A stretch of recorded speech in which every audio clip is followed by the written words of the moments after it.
Dahil sa mainit ang panahon, gagawa pa ako ng isang video para sa araw na ito. Nakita niyo naman, parehong damit ko. Magkasunod. Yung nakaraang video natin ay tungkol sa yung pangatlong series ng sentence. Balikan niyo na lang yon kung ano yung tinalakay doon.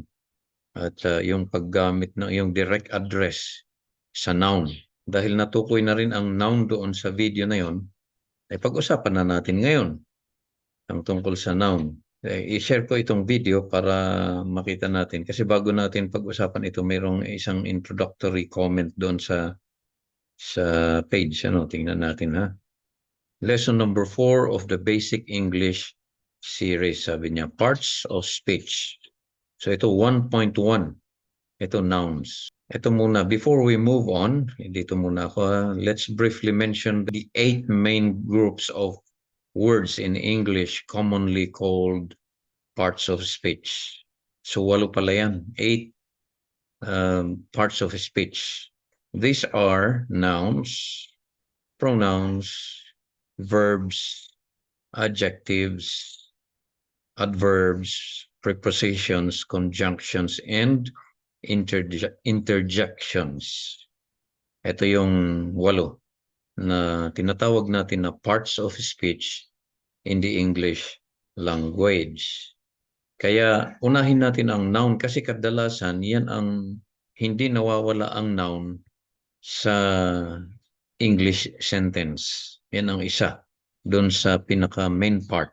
Could be nasa subject yan. Most of the time, yung noun ay nasa subject ng sentence. Pero minsan naman nandoon sa predicate din. Ito ngayon. What are nouns? Nouns are words. Ito yung definition. Here is how nouns are defined by most English language learning materials and educators. Sabi dito, nouns are words that identify or name something such as a person, a place, a thing, measure of time, an action, and quantity. Nouns are found most of the time in the subject, katulad ng nabanggit ko kanina, subject of a sentence as the one being described. But nouns can also be found in the predicate. As to how these are used in the sentence, we will soon find out in our succeeding lessons. Ito muna, tumingin muna tayo ng example. Here is a list of some examples of nouns. Persons, katulad ng natalakay natin dun sa nakaraang video, Joe, Jack, ayan. Jill, driver, boy, girl, friend. Ito persons, non-living things or objects, computer, picture, phone, book. Qualities, beauty, courage, humility, honor. Ayan. Measures, inch, month, year. Pwede rin meter, centimeter, ganyan.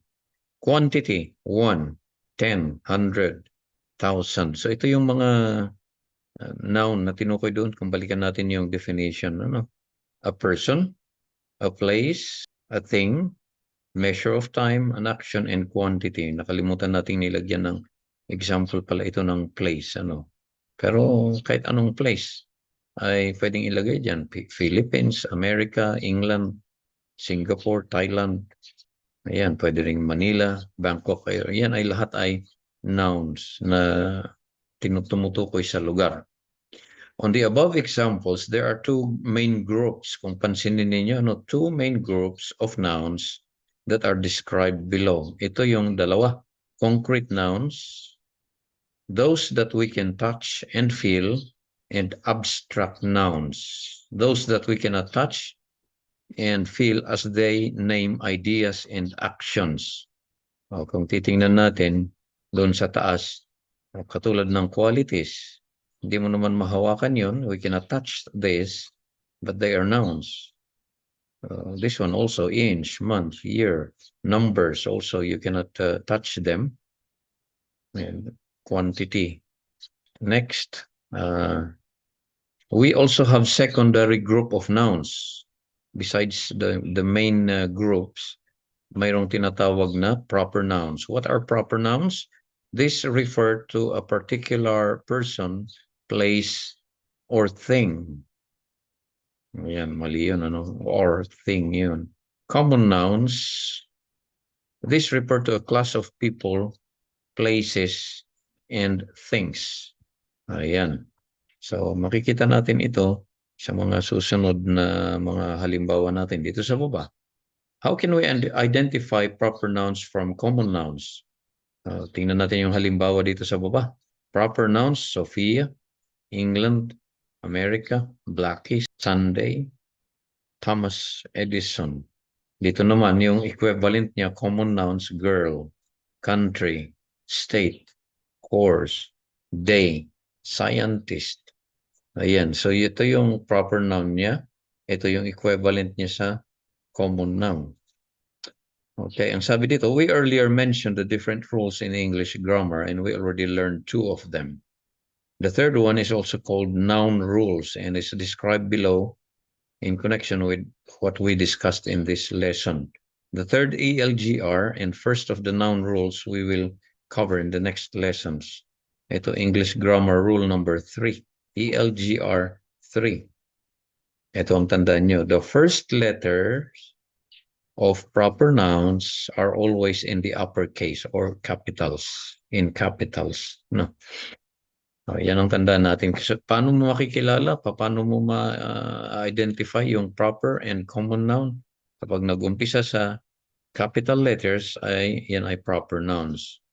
Kapag common noun ay maliliit na letra ang start niya. Kaya tsakin natin na kapag tayo ay nagsusulat, yung proper noun dapat capital ang first letter niya. Pangalan ng tao, pangalan ng lugar, pangalan ng author, title ng libro. Okay, so ito yung introduction ng noun.